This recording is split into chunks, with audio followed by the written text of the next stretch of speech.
بسم اللہ الرحمن الرحیم۔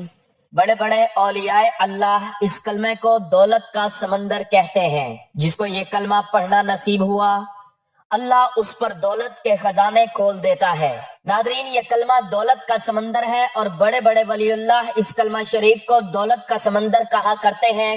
جس بھی شخص کو یہ مبارک کلمہ پڑھنے کی توفیق مل گئی تو سمجھ جائیں کہ اللہ تبارک و تعالی نے اس شخص کے اوپر دنیا اور آخرت کے خزانے کھول دیے ہیں۔ یہ وہ مبارک کلمہ ہے کہ جو بھی انسان اس کلمے کو پڑھ لیتا ہے اللہ تعالیٰ اس انسان کو دنیا اور آخرت کی ساری نعمتیں عطا فرما دیتا ہے۔ یہ کلمہ پڑھنے سے انسان اللہ تبارک و تعالیٰ کا محبوب بن جاتا ہے اور اللہ تبارک و تعالیٰ ایسے انسان کی ہر خواہش ہر حاجت کو پورا فرماتا ہے۔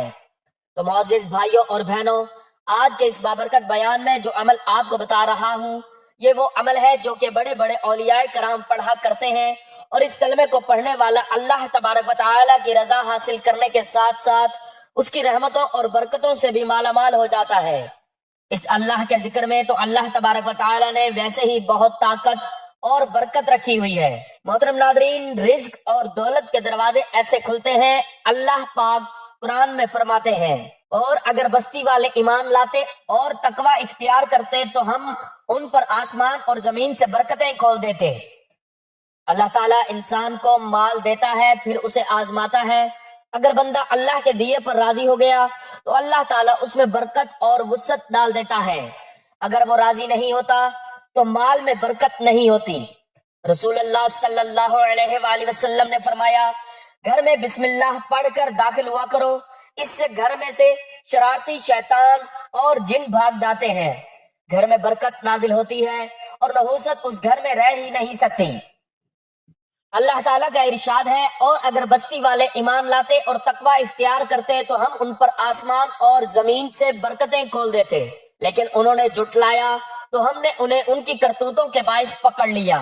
ہم میں سے ہر شخص یہ چاہتا ہے کہ اس کو برکت ملے، گھر میں بھی برکت ہو، زندگی اور اولاد میں بھی برکت ہو، اموال اور صحت میں بھی برکت ہو۔ برکت کا متلاشی تو ہر شخص ہے، لیکن وہ غور نہیں کرتا کہ برکت ہوتی کیا ہے، برکت آتی کیسے ہے اور انسان برکت سے محروم کیسے ہوتا ہے۔ ہمارے ہاں برکت کا مفہوم یہ ہے کہ انسان کے پاس مال بہت زیادہ ہو، قابل اور ذہین اولاد ہو، فرما بردار بیوی ہو۔ در حقیقت برکت کا معنی زیادہ ہونا نہیں ہے۔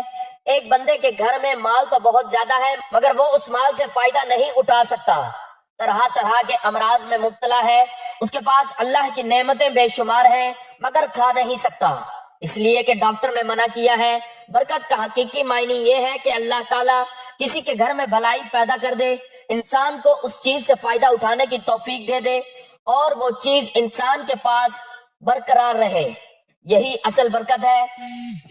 آج مال و دولت سے مالا مال ارب پتی لوگوں کے ہاں وہ برکت نظر نہیں آتی جو مفلس لیکن پرہیزگار شخص کے گھر میں نظر آتی ہے۔ متقی شخص کا مہینہ ختم ہونے سے پہلے ہی اگر تنخواہ ختم ہو جائے تو اللہ تعالیٰ اس کے رزق میں برکت ڈالے رکھتا ہے اور اس کے گھر والے مطمئن رہتے ہیں۔ مسند احمد کی ایک روایت کے مطابق حضرت رسول کریم صلی اللہ علیہ وآلہ وسلم نے فرمایا، اللہ تعالیٰ انسان کو مال دیتا ہے پھر اس کو آزماتا ہے۔ اگر بندہ اللہ کے دیے پر راضی ہو گیا تو اللہ تعالیٰ اس میں برکت اور وسعت ڈال دیتا ہے، اگر وہ راضی نہیں ہوتا تو مال میں برکت نہیں ہوتی۔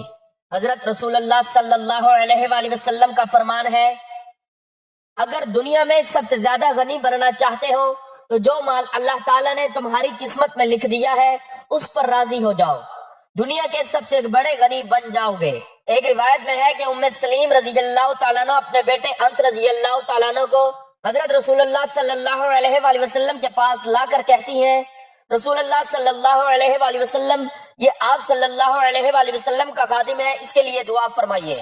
اللہ کے رسول پاک صلی اللہ علیہ وآلہ وسلم نے دعا فرمائی، یا اللہ اس کے مال اور اولاد کو زیادہ کر دے اور اس میں برکت ڈال دے۔ حضرت انس رضی اللہ تعالیٰ عنہ کہتے ہیں کہ اللہ نے ایسی برکت ڈالی کہ لوگوں کے باغ کو سال میں ایک بار کھجوریں لگتی تھیں اور میرے باغ میں سال میں 2 بار کھجوریں لگتی تھیں۔ راوی کہتا ہے کہ میں نے اپنی آنکھوں سے دیکھا کہ ایک بندہ طواف کر رہا تھا، اس کے ارد گرد 250 سے زیادہ بچے تھے۔ میں نے کسی سے پوچھا، آپ رضی اللہ تعالیٰ عنہ کون ہیں؟ بتایا گیا کہ آپ حضرت انس رضی اللہ تعالیٰ عنہ ہیں، اور آپ رضی اللہ تعالیٰ عنہ کے ارد گرد بیٹے بیٹیاں پوتے پوتیاں نواسے اور نواسیاں ہیں۔ رسول اللہ صلی اللہ علیہ وآلہ وسلم نے آپ رضی اللہ تعالیٰ عنہ کے لیے برکت کی دعا کی تھی۔ صحابہ کرام رضوان اللہ علیہ اجمعین نے حضرت رسول اللہ صلی اللہ علیہ وآلہ وسلم سے کہا کہ ہم کھانا کھاتے ہیں مگر پیٹ نہیں بھرتا، جبکہ کھانا بھی وافر مقدار میں ہوتا ہے۔ آپ رضی اللہ تعالیٰ عنہ نے فرمایا لگتا ہے تم الگ الگ بیٹھ کر کھانا کھاتے ہو۔ صحابہ کرام رضی اللہ تعالیٰ عنہ نے کہا کہ ہاں اللہ کے رسول پاک صلی اللہ علیہ وآلہ وسلم ہم الگ الگ بیٹھ کر کھانا کھاتے ہیں۔ حضرت رسول اللہ صلی اللہ علیہ وآلہ وسلم نے فرمایا اکٹھے بیٹھ کر کھانا کھایا کرو، بسم اللہ پڑھ کر کھایا کرو، اللہ تعالیٰ تمہارے اس کھانے میں برکت عطا فرمائے گا۔ آج ہمارے گھروں میں برکتیں ختم ہو گئیں، اس لیے کہ بسم اللہ کے بغیر کھانا کھاتے ہیں، گھروں میں لڑائی جھگڑے ہیں، آپس میں اچھا سلوک اور اتفاق نہیں ہے، اس لیے ہمارے رزق سے اللہ تعالیٰ نے برکت اٹھا لی۔ حضرت رسول اللہ صلی اللہ علیہ وآلہ وسلم نے فرمایا جب گھر میں داخل ہو تو بسم اللہ پڑھ کر داخل ہوا کرے، اس سے گھر میں سے شرارتی شیطان اور جن بھاگ جاتے ہیں، گھر میں برکت نازل ہوتی ہے اور نحوست اس گھر میں رہ ہی نہیں سکتی۔ جب گھر میں بسم اللہ پڑھ کر داخل نہ ہو تو شرارتی شیاطین کو رہائش مل جاتی ہے، اور جب بسم اللہ کے بغیر کھانا شروع کریں تو شیاطین کو کھانا بھی مل جاتا ہے۔ مجھ سے ایک مرتبہ ایک ساتھی نے کہا کہ میرے گھر میں لڑائی بہت زیادہ ہوتی ہے، میں نے فرمان نبی صلی اللہ علیہ وآلہ وسلم کے مطابق کہا کہ بسم اللہ پڑھ کر گھر میں داخل ہوا کریں۔ وہ کافی عرصہ بعد دوبارہ ملا اور کہنے لگا کہ اللہ کا شکر ہے لڑائی ختم ہو گئی، گھر میں بڑا سکون ہو گیا ہے۔ اگر کبھی لڑائی کا موقع بنتا بھی ہے تو دروازے سے باہر نکل کر فوراً دوبارہ بسم اللہ پڑھ کر داخل ہو جاتا ہوں تو لڑائی ختم ہو جاتی ہے۔ حضرت رسول اللہ صلی اللہ علیہ وآلہ وسلم نے دعا کی تھی کہ یا اللہ میری امت کی برکت اس کی صبح میں پیدا فرما۔ حضرت سکر الغامدی رضی اللہ تعالیٰ عنہ اس حدیث شریف پر عمل کرتے ہوئے اپنے لشکر کو صبح صبح روانہ کیا کرتے تھے، جس کی وجہ سے ان کی تجارت میں اللہ نے برکت ڈال دی تھی۔ اسی طرح اللہ کے رسول پاک صلی اللہ علیہ وآلہ وسلم نے فرمایا تمہارے لیے برکت تمہارے بزرگوں میں ہے۔ مشاہدے کی بات ہے کہ جن بیٹیوں نے اپنے والدین کو اپنے گھر ٹھہرا رکھا ہے، ان کے گھر میں جو برکت اللہ نے دی ہے وہ دوسرے بیٹوں کی قسمت میں نہیں۔ افسوس ہے ان بیٹوں اور بیٹیوں پر جو اپنے والدین سے کہتے ہیں کہ ہم آپ کو 2 لاکھ روپے ماہانہ دے سکتے ہیں مگر اپنے ساتھ نہیں رکھ سکتے، کیونکہ بچے اور بیگم آپ کو رکھنا پسند نہیں کرتے۔ گھر میں داخل ہوتے وقت السلام علیکم کہنا بھی برکت کا ذریعہ ہے۔ اگر کوئی السلام علیکم کہہ کر گھر میں داخل ہوگا تو اللہ اس کے اہل و عیال کو بھی برکت سے نوازے گا، مگر آج ہمارا اس پر عمل نہیں ہے۔ پیارے کے پیغمبر صلی اللہ علیہ وآلہ وسلم فرماتے ہیں کہ 3 بندے ایسے ہیں جو اللہ کی ضمانت پر ہیں، زندہ رہیں تو اللہ خیر و برکت سے نوازے گا، اگر مر جائیں تو اللہ جنت کا داخلہ دے گا۔ ان میں سے پہلا وہ شخص ہے جو جہاد پر ہے، دوسرا وہ بندہ جو نماز کے لیے نکلا ہو، اور تیسرا وہ ہے جو اپنے گھر میں داخل ہو تو سلام کہہ کر داخل ہو۔ اگر یہ زندہ رہا تو خیر و برکت میں رہے گا، اور فوت ہو جائے گا تو اللہ تعالیٰ جنت میں داخل کرے گا۔ اللہ تعالیٰ ہمیں عمل کرنے کی توفیق عطا فرمائے، آمین۔ محترم ناظرین، اللہ تعالیٰ نے انسان کو بہترین تقویم، شکل و صورت اور دماغی صلاحیتوں میں پیدا کیا۔ زمین و آسمان میں موجودہ مختلف طرح کی نعمتوں کے دروازوں کو اس پر کھول دیا۔ انسان اگر اللہ تعالیٰ کی نعمتوں کو شمار کرنا چاہے تو کبھی نہ کر سکے۔ اللہ تعالیٰ نے سورج کو حرارت اور روشنی کا منبع بنایا، اس حرارت اور روشنی سے انسان کو 20 قسم کے فوائد ملتے ہیں۔ گندم، چاول، سبزیاں، پھل اور پھول اسی حرارت اور روشنی کی وجہ سے اگتے ہیں۔ اللہ تعالیٰ نے آسمان اور زمین کے درمیان بادلوں کو معلق فرمایا، ان بادلوں سے رحمت والی بارشیں اترتی ہیں جن کی وجہ سے مردہ زمین زندہ ہو جاتی ہے اور اس پر بہار آ جاتی ہے۔ اللہ تعالیٰ نے فرت بخش ہوا کو تخلیق کیا کہ جس کے چلنے سے انسان کو سکون کا احساس ہوتا ہے، اور جس کے رک جانے سے انسان یوں محسوس کرتا ہے کہ جیسے دم گھٹ رہا ہے۔ اللہ تبارک و تعالیٰ نے قدرت میں حسن و لطافت کو اس طرح سمو دیا کہ انسان اللہ تعالیٰ کی جس مخلوق کو بھی دیکھے اس کا حسن اور دلکشی اسے حیرت میں گم کر دے۔ فطرت کے حسین مناظر خالق کائنات کی صنائی کا منہ بولتا ثبوت ہے۔ اس نے پہاڑوں کو سرمئی رنگت عطا فرمائی تو کہیں بھورے رنگ سے سجا دیا، بعض کو مٹی سے بنایا تو بعض کو پتھروں سے تخلیق فرما دیا، کئی پہاڑ سنگلاخ بنائے تو کئی ایک کو نرم و گداز بنا دیا، پھولوں کو تخلیق کیا تو کچھ کو پیلے رنگ سے اور کچھ کو سرخ رنگ سے سجا دیا، کسی کو دھیمی، کسی کو ترش اور کسی کو تیز خوشبو عطا فرمائی۔ اس نے فطرت کو 2-4 رنگوں سے ہی مزین نہیں کیا، 20 طرح کے رنگوں سے دلکشی عطا کی۔ آسمان دنیا کو جہاں دن کے وقت سورج سے مزین فرمایا، وہیں پر رات کی دلکشی کے لیے چاند کا حسین چہرہ تخلیق فرما دیا۔ چاند کو مرکز بنا کر اس کے گرد و نواح میں کہکشاؤں کے حسین تاروں کو بن دیا۔ اماوس کی راتوں میں جب آسمان کا حسین چہرہ چاند کے وجود سے خالی ہو جاتا ہے تو جگمگ کرتے ستارے آسمان کی دلکشی اور رعنائی کو مانت نہیں پڑنے دیتے۔ یہ ستارے جہاں آسمان کی رونق میں اضافہ کرتے ہیں، وہیں پر سمندروں اور صحراؤں میں سفر کرنے والے مسافروں کو ان کی منزل تک پہنچانے کا فریضہ بھی بطریق احسن انجام دیتے ہیں۔ انہی ستاروں کے جرمٹ میں موجود بعض سیارچوں کے ذریعے اللہ تعالیٰ شیاطین کو بھی رجم فرماتے ہیں۔ انسان کی نظر کو سرور دینے کے لیے جہاں اللہ تعالیٰ نے اتنے حسین مناظر انسان کی بصارت کے سامنے بکھیر دیے ہیں، وہیں پر انسان کی دیگر حصوں کو سکون اور فرت عطا فرمانے کا بھی بہترین انداز میں بندوبست فرمایا۔ انسان کے کھانے کے لیے فقط سبزیاں یا پھل ہی کافی تھے، لیکن اللہ تعالیٰ نے جانوروں اور پرندوں کے گوشت کی شکل میں اس کی غذا کو ایک نیا تنوع عطا فرما دیا۔ انسانوں کو اللہ تعالیٰ نے کھانے پکانے کا وہ سلیقہ عطا فرمایا کہ اس نے ایک ہی گوشت اور سبزی سے طرح طرح کی غذائیں تیار کر لی۔ دنیا کے اطراف و اکناف میں بسنے والے انسان فطرت کی عطا کردہ سبزیوں اور گوشت کو استعمال کرتے ہوئے ہزاروں طرح کی مزیدار ڈشیں تیار کر رہے ہیں، جنہیں کھانے کے بعد انسان کے ذائقے کے حصوں کو عجیب طرح کی فرت کا احساس ہوتا ہے۔ انسان تنہا رہنے میں دقت محسوس کرتا ہے۔ اللہ تعالیٰ نے اس کی تنہائیوں کو دور کرنے کے لیے اس کی جنس میں سے صنف مخالف عورت کو پیدا فرما دیا۔ رفیق زندگی بیوی کے ساتھ رہتے ہوئے انسان زندگی کے نشیب و فراز کا کندھا پیشانی سے مقابلہ کرنے کے قابل ہو جاتا ہے۔ اس زندگی کے ساتھ گزرنے والے پر سکون و شیریں لمحات کا احساس انسان کی زندگی میں عجیب طرح کی توانائی اور قوت کو پیدا کرتا ہے۔ انسان کو بچپن ہی سے دل لگی کے لیے کھلونوں کی ضرورت محسوس ہوتی ہے۔ والدین بچوں کی اس ضرورت کو پورا کرنے کے لیے بڑے چاؤ اور شوق سے اسے مختلف طرح کے کھلونے لا کر دیتے ہیں۔ جب انسان جوان ہو جاتا ہے تو من کی فطری خواہش کو پورا کرنے کے لیے اللہ تعالیٰ نے انسان کو دھڑکتے ہوئے دل اور توتلی زبان سے باتیں کرنے والے پیارے پیارے بیٹے اور بیٹیاں عطا فرما دی۔ انسان کو تن ڈھانکنے اور زیب و زینت کے لباس کی ضرورت تھی۔ اللہ تعالیٰ نے انسان کو ایسا سلیقہ عطا فرمایا کہ اس نے قدرتی اور مصنوعی طریقے سے حاصل ہونے والے وسائل کو بروئے کار لاتے ہوئے درجنوں طرح کے دیدہ زیب لباس بنا لیے۔ اللہ تعالیٰ نے انسان کو ہر موسم کے مطابق لباس بنانے کا سلیقہ عطا فرما دیا۔ اس لباس کے ذریعے جہاں انسان نے اپنے جسم کے عیوب اور کمزوریوں کو چھپا لیا، وہیں پر اپنی وجاہت اور شخصیت میں اضافے کے لیے بھی لباس کو موقع کی مناسبت سے خوب استعمال کیا۔ انسان کو معاش اور ضروریات کی تکمیل کے لیے سواریوں کی ضرورت تھی، جسے پورا کرنے کے لیے اللہ تعالیٰ نے اونٹ، گھوڑے، گدھے اور خچر کو پیدا فرمایا۔ علاوہ ازیں سمندری سفر کے لیے کشتیاں اور بحری جہاز بنانے کا طریقہ بتا دیا۔ وقت کے ساتھ ساتھ انسان کی فنی مہارت میں اضافہ ہوا تو فاصلوں کو سمیٹنے کے لیے انسان نے گاڑیاں، بحری اور ہوائی جہاز ایجاد کر لیے، جن کی مدد سے سینکڑوں اور ہزاروں میل کے سفر آنن فانن طے ہو رہے ہیں۔ انسان کو اپنی ضروریات کی تکمیل کے لیے الفاظ اور ابلاغ کی ضرورت تھی۔ اللہ تعالیٰ نے انسان کو قوت گویائی اور تخیل کی عظیم نعمت سے نواز دیا۔ روشنی کی رفتار سے زیادہ تیزی سے سفر کرنے والے اس تخیل نے سماج اور علوم کی ترقی میں کلیدی کردار ادا کیا۔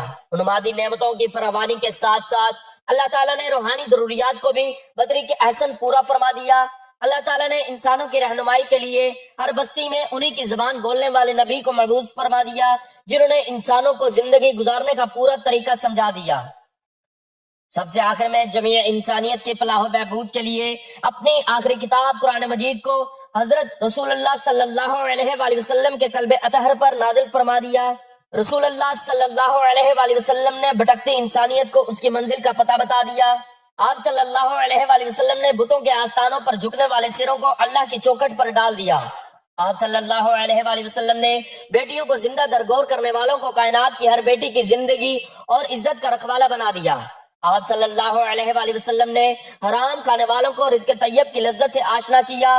آپ صلی اللہ علیہ وآلہ وسلم نے نشے میں دھت رہنے والوں کو ایسا ہوش و خرد عطا فرمایا کہ وہ دنیا کی الجھنوں اور مدہوشیوں کو دور کرنے والے بن گئے۔ آپ صلی اللہ علیہ وآلہ وسلم نے سماج سے بے حیائی اور بدکرداری کو ختم کر کے معاشروں کو شرم و حیا کے اعلیٰ اور عرفہ ترین اصولوں سے روشناس فرما دیا۔ یہ ایک حقیقت ہے کہ اللہ تعالیٰ کی تمام نعمتیں ہی قابل قدر ہیں، لیکن زندگی گزارنے کے لیے ایک نمونہ جو اہل کائنات کو رسول کریم صلی اللہ علیہ وآلہ وسلم کی شکل میں ملا، اس نعمت بے پایہ کا مقابلہ کسی اور نعمت سے نہیں کیا جا سکتا۔ اللہ تعالیٰ نے سورۃ ابراہیم میں اعلان فرما دیا کہ اگر تم میری نعمتوں کا شکر ادا کرو گے تو انہیں مزید بڑھا دوں گا، اور اگر تم نے کفران نعمت کیا تو میرا عذاب بہت شدید ہے۔ انسان کو چاہیے کہ اللہ تعالیٰ کی طرف سے ملنے والی مادی اور روحانی نعمتوں پر شکر گزاری کا راستہ اختیار کرے، تاکہ اللہ تعالیٰ اپنی نعمتوں اور عنایات کو ہمیشہ قائم و دائم رکھے اور ناشکری کے راستے سے کلی اجتناب کرے، تاکہ اللہ تعالیٰ کی ناراضگی اور عذاب سے بچا جا سکے۔ ناظرین محترم، اب چلتے ہیں وظیفے کی جانب۔ بڑے بڑے اولیاء اللہ اس کلمہ کو دولت کا سمندر کہتے ہیں۔ جس کو یہ کلمہ پڑھنا نصیب ہوا، اللہ اس پر دولت کے خزانے کھول دیتا ہے۔ سبحان اللہ۔ ناظرین محترم، آپ اس کلمے کو کسی بھی وقت پڑھ سکتے ہیں، اس میں وقت کی کوئی قید نہیں، جگہ کی کوئی قید نہیں، آپ کو جب جہاں جیسے وقت مل جائے آپ اس تسبیح کو پڑھ سکتے ہیں۔ آپ اس کو کسی نماز کے بعد پڑھنا چاہیں تو بھی پڑھ سکتے ہیں، فجر، ظہر، عصر، مغرب، عشاء، کسی بھی نماز کے بعد اس کو پڑھنا چاہیں تو یہ افضل عمل ہے۔ اگر آپ کسی نماز کے بعد نہیں پڑھ سکتے تو آپ چلتے پھرتے، اٹھتے بیٹھتے کہیں بھی اس تسبیح کو پڑھ سکتے ہیں۔ اس کے لیے ایک ہی شرط ہے کہ آپ نے اس تسبیح کو اللہ تعالیٰ کی ذات پر مکمل یقین اور بھروسہ کرتے ہوئے پڑھنا ہے۔ آپ نے سب سے پہلے نبی کریم صلی اللہ علیہ وآلہ وسلم کی خدمت میں درود پاک کا نذرانہ پیش کریں، کیونکہ ہر نیکی کی ابتدا درود سے ہوتی ہے۔ میرے ساتھ حصول ثواب کے لیے درود ابراہیمی ایک بار پڑھیں۔ اللہم صلی علی محمد وعلی آل محمد کما صلیت علی ابراہیم وعلی آل ابراہیم انک حمید مجید۔ اللہم بارک علی محمد وعلی آل محمد کما بارکت علی ابراہیم وعلی آل ابراہیم انک حمید مجید۔ درود پاک پڑھنے کے بعد آپ نے یہ سب سے افضل ذکر یعنی لا الہ الا اللہ، اس کی مکمل ایک تسبیح پڑھنی ہے۔ جب آپ نے 99 مرتبہ لا الہ الا اللہ پڑھ لیں تو آپ نے آخری مرتبہ پہلا کلمہ پورا پڑھنا ہے، یعنی لا الہ الا اللہ محمد رسول اللہ۔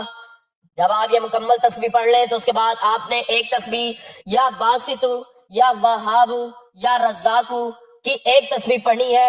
ان تینوں ناموں کو ملا کر پڑھیں گے تو ایک شمار ہوگا۔ اسی طرح آپ نے ان تینوں ناموں کو ملا کر پڑھنا ہے اور 100 دانے کی ایک مکمل تسبیح پڑھنی ہے۔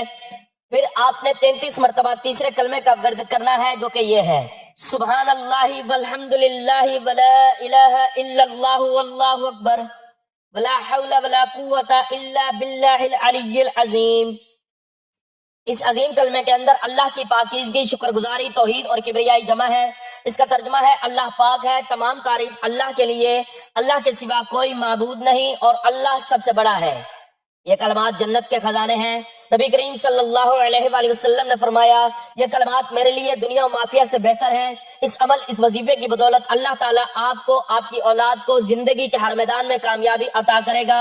ہر جگہ آپ کی کامیابی کے چرچے ہوں گے۔ اللہ تعالیٰ آپ کو بہت زیادہ عزت عطا کرے گا اور آپ کی تمام مصیبتیں دور کرے گا انشاءاللہ۔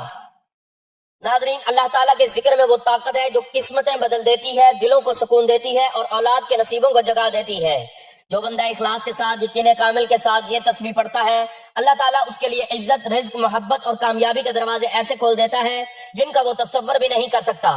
پھر وہ جہاں بھی جاتا ہے لوگ اس کے اخلاق، اس کے نور اور اس کے مقام کی گواہی دیتے ہیں۔ دنیا اسے عزت دیتی ہے اور آسمانوں پر فرشتے اس کے لیے دعائیں کرتے ہیں۔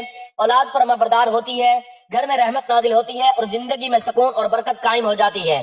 اس لیے اے مومن، وضو ہو یا نہ ہو، چلتے پھرتے، اٹھتے بیٹھتے اس تسبیح کو اپنا معمول بنا لو، کیونکہ اللہ کے ذکر سے ہی دلوں کو اطمینان ملتا ہے اور اسی ذکر میں دنیا و آخرت کی حقیقی کامیابی چھپی ہوئی ہے۔ دعا ہے کہ اللہ تعالی ہمیں ہر وقت اپنے ذکر و اذکار کرنے کی توفیق عطا فرمائے، نیکی کی بات کو سننے، سمجھنے اور اس پر عمل کرنے کی توفیق عطا فرمائے۔ میرا سنانا اور آپ کا سننا اپنی بارگاہ میں قبول و منظور فرمائے، آمین۔ ناظرین، گزارش ہے کہ اللہ تعالیٰ کے 99 ناموں میں سے کوئی ایک نام لکھ کر کمنٹس میں ضرور شیئر کریں۔ اللہ تعالیٰ ہم سب کا حامی و ناصر ہو، آمین۔ جزاک اللہ۔